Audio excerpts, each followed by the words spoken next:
Arabic in 5 minutes. Arabic alphabets. Hello everyone. Welcome back to Arabic in 5 minutes. Today's lesson is very important. We will learn the Arabic alphabet and how to pronounce each letter correctly. Let's start learning Arabic from the very beginning. Let's go. Alif is the first letter in Arabic. Okay? Its name is Alif, but when we read it, or when we want to read Arabic, we say ah. Ba, ba. Ta, ta. Tha, tha. Jim, ja.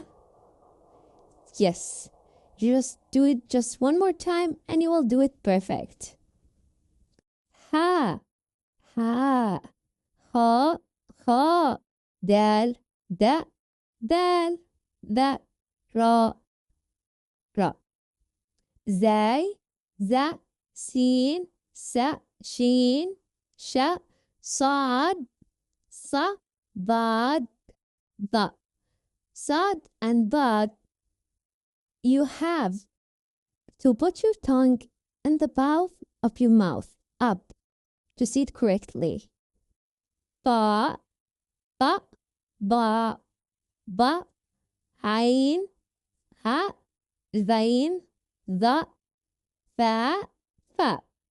Kaf, ka, kaf, ka. Lam, la. Mim, ma. Noon, na. Ha, ha. Wa, wa. Ya, ya. That's all for today lesson. Now you know the Arabic alphabet and how to pronounce each letter. Keep practicing every day. Learning a new language takes time, but you are doing amazing. Don't forget to like this video and subscribe to Arabic in 5 minutes.